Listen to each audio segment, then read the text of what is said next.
Renda básica universal implantada em 100% dos países do mundo.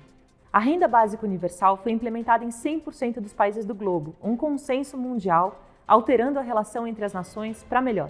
Reputação genuína por meio de blockchain é a melhor forma de se conectar com trabalhos com sentido. É essa nova realidade em que deixou para trás qualquer puxa-saquismo.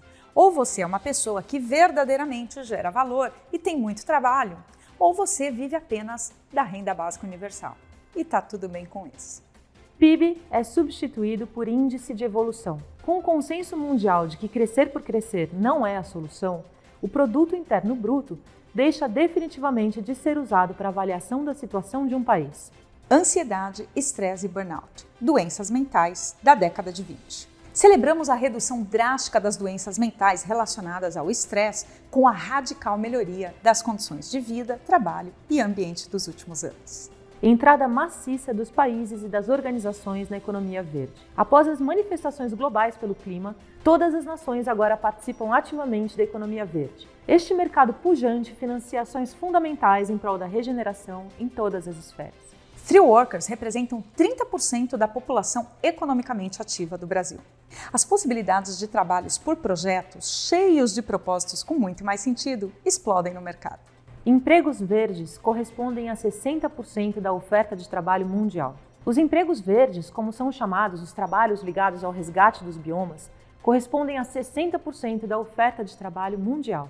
Recebíveis distribuídos no curto, médio e longo prazo de acordo com os bons impactos que você gera no mundo são o novo padrão e melhoram toda a nossa qualidade de vida. Com o reconhecimento do governo de que os fundos da Previdência não serão suficientes para toda a população que envelhece, empresas privadas, mais uma vez, geram soluções criativas e voltadas para o bem comum.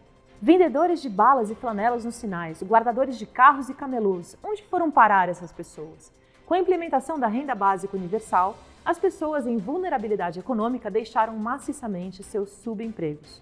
Horário comercial foi finalmente 100% abolido na cidade de São Paulo. As pessoas trabalham por entregas e ganham pela qualidade da mesma. Os times são mais autogeridos do que nunca. Indígenas ocupam lugar de honra na sociedade.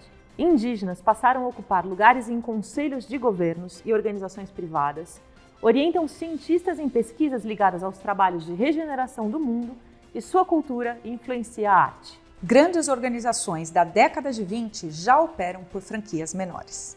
Com isso, passaram a ter a sua própria autonomia, gerando muito mais resiliência para o sistema, além de gerarem ganhos exponenciais quando se juntam. A máxima do 1 mais 1 pode sim ser 11. Hoje, nenhum governo ou organização tem predominância de apenas um recorte de gênero, identidade, raça, entre outros. A diversidade é onipresente a ponto de ser natural, como deve ser. Leis trabalhistas se flexibilizaram por pressão da própria sociedade. Quase metade das vagas de empregos no país já são hoje de 15 horas semanais. Tanto empresas quanto profissionais ganharam mais flexibilidade, tornando todo o sistema mais resiliente, abundante e menos desigual. Inteligência artificial e pessoas juntas reflorestam desertos. Em um trabalho extremamente paciente, IA e pessoas reflorestam áreas que se tornaram desérticas no século passado. Reorganização sistêmica de toda a inteligência coletiva iniciada em 2020 finalmente é concluída. Jovens que entram hoje no mercado têm grande dificuldade em compreender como adultos maduros conseguiam viver da forma que viviam. Se é que viviam. 60% da população urbana volta a viver no campo. O movimento, iniciado na pandemia, seguiu ocorrendo. O esvaziamento favoreceu a qualidade de vida nos grandes centros urbanos e o florescimento da cultura e do comércio nas pequenas cidades do interior.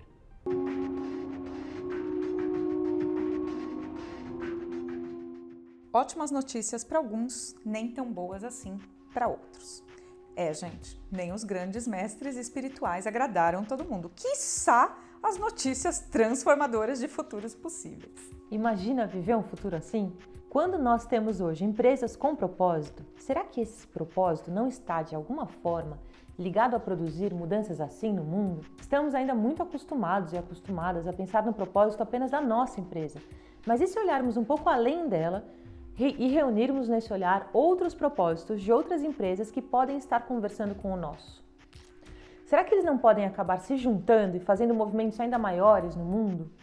As pessoas profissionais que estão seguindo cada vez mais os seus próprios propósitos de vida, elas contribuem e muito para esses movimentos. Com essa evolução, o propósito da Vagas só se fortalece, afinal, ela busca ser a melhor plataforma para que as empresas e profissionais se encontrem, formando conexões valiosas, não apenas para ambas as partes, mas também para o planeta e a sociedade em geral. Valor compartilhado é maior do que valor apenas para algumas partes. Quanto mais organizações e profissionais evoluírem nos seus propósitos, melhores serão os encontros e é para isso que estamos aqui, para evoluir nossas ferramentas que facilitarão esses encontros, criando novas formas desses encontros acontecerem à medida em que as formas de oferecer oportunidades de trabalho e trabalho forem surgindo, como algumas que mencionamos nas nossas notícias do futuro. Conforme organizações e profissionais forem também percebendo quais propósitos das outras organizações e profissionais falam com seus próprios e formarem movimentos maiores e mais fortes, estaremos lá também, sendo uma plataforma para o encontro de negócios regenerativos. Porém, sabemos que há um outro lado a ser considerado. As notícias que a gente trouxe podem abalar muitas pessoas, porque representam grandes mudanças na vida como a conhecemos. E isso causa medo. Cassi, eu vou ter que citar o Charles Eisenstein de novo. É porque é muito lindo o que ele escreve sobre medo. Escuta só. O medo não é o novo inimigo em nossa guerra contínua contra o eu, o sucessor dos velhos duendes do pecado e do ego. O medo não é o inimigo, apesar do que dizem tantos mestres espirituais. O oposto do amor, diz um. Alegria congelada, diz outro. Na verdade, o medo é um guardião, mantendo-nos em um espaço seguro para crescer. Você poderia até dizer que o medo é um dom. Eventualmente, à medida que crescemos, os medos que antes eram protetores tornam-se limitantes e desejamos nascer. Que isso aconteça é inevitável. Confie em si mesmo agora e você continuará confiando em si, mesmo quando seu desejo levar a transcender os velhos medos e entrar em um reino maior e mais brilhante. Quando chegar o momento do nascimento, você não será capaz de se conter. De uma perspectiva profissional, vou trazer alguns exemplos de como eu mesma venho me desconstruindo aí, renunciando e me ressignificando com muitas questões que abordamos até aqui.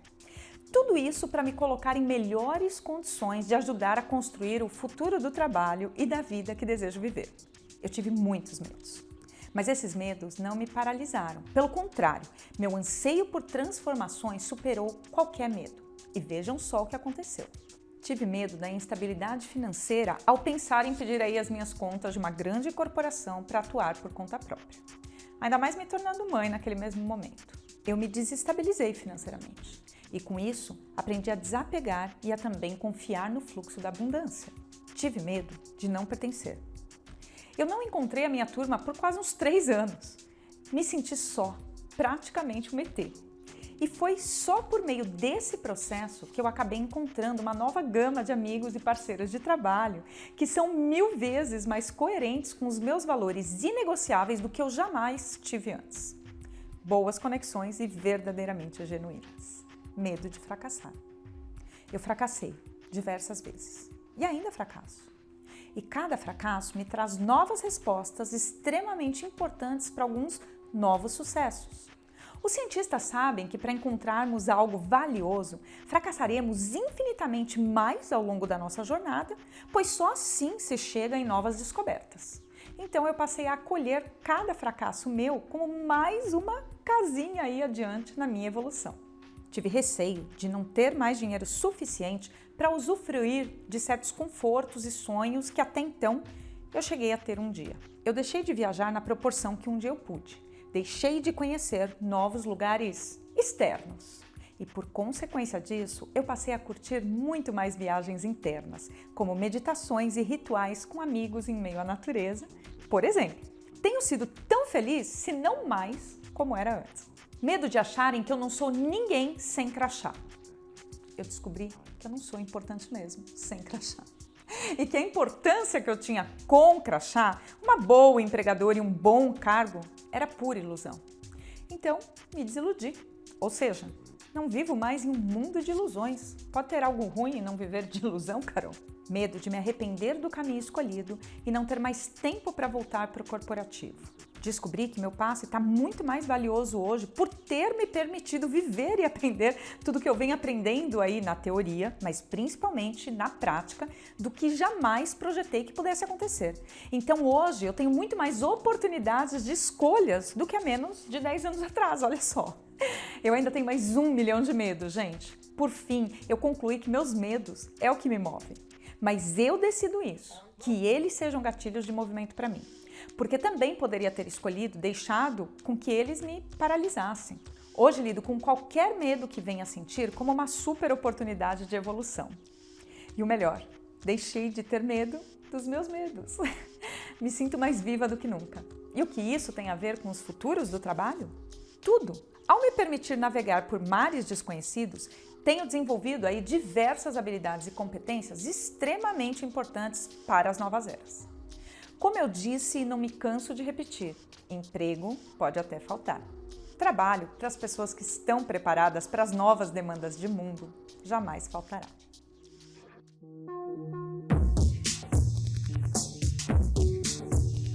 Por que organizações deveriam ao menos considerar fazer essa mudança de estrutura? Porque é uma tendência? Bom, uma nota aí sobre tendências. Tendências por vezes são tendenciosas. Trabalho remoto, trabalho híbrido e semana de 4 dias, por exemplo, estão mais para tendências do que para futuros, principalmente alongados. São criações que hoje são dominadas por algumas pouquíssimas pessoas no mundo. A proposta da Unesco é disseminar em toda a educação mundo afora e desde a base conceitos básicos sobre como futuros são criados e não previstos para que todas as pessoas tenham como influenciar muito mais nessas criações. Também vimos que o comportamento de seguir tendências sem pensar, seguindo hype, tem mais a ver com a cultura da estrutura vertical do que da horizontal. Então, não se trata disso. Dar o salto não é só uma questão de ser cool, trendy, e sim de ser relevante e longevo, mesmo em tempos altamente dinâmicos, Carol. Existe um risco em não se arriscar a fazer essas mudanças, saindo da estrutura organizacional vertical e indo para uma mais horizontal. Esse risco é o de ficar obsoleto, deixar de atrair os melhores talentos. Atrair, em vez disso, apenas as pessoas que também decidiram não se atualizar, ou seja, aquelas que, ou talvez até aquelas que nem se deram conta das mudanças que estão acontecendo no mundo. Por mais que hoje ainda haja tantas empresas trabalhando desta forma, a grande renúncia, a grande ressignificação é um sinal claro de que as formiguinhas, nós, já estão procurando novos formigueiros. Outros futuros. Você gosta das notícias que trouxemos? O despertar tem acontecido para cada vez mais pessoas e cada vez mais rápido. Mas é importante lembrarmos e respeitarmos que cada pessoa está aí no seu próprio tempo, assim como as organizações. Alguns fatores que têm contribuído para esses despertares: pandemia global, geração Z e geração Greta, geração Alfa com muito mais consciência desde a escola e com isso fazendo com que seus pais compreendam as questões mais profundamente. Uma nova era da espiritualidade em ascensão, em contrapartida a tanta tecnologia. Novas tecnologias e pesquisas científicas que inclusive começam a comprovar e debater de forma mais ampla e transparente fenômenos até então tidos como pseudocientíficos. Relatórios críticos mundiais, além de muitos autores especialistas que deixam claro que está em nossas mãos, nós, humanas e humanos, influenciar drasticamente no futuro da nossa própria espécie. Vida eterna à espécie humana? Ninguém sabe e jamais saberá. Mas ao menos uma vida mais prolongada da espécie parece que depende de nós. Existe um risco e que tende a ser cada vez mais impactante naqueles que ainda estão em sono profundo ou talvez até anestesiados? Sim, do ponto de vista profissional, será que se demorarem para acordar e se transformarem ainda serão relevantes com a potência que poderiam se estivessem despertas? Do ponto de vista das organizações, será que assegurarão suas existências com um número cada vez maior de pessoas valorizando as organizações pró-vida, acima de pró-lucro, e o discurso do medo, né, aí com essa história da escassez, da empregabilidade?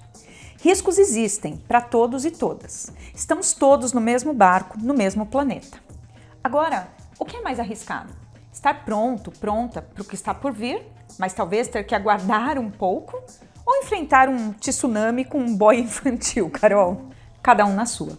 façam as suas apostas e, principalmente, seus movimentos.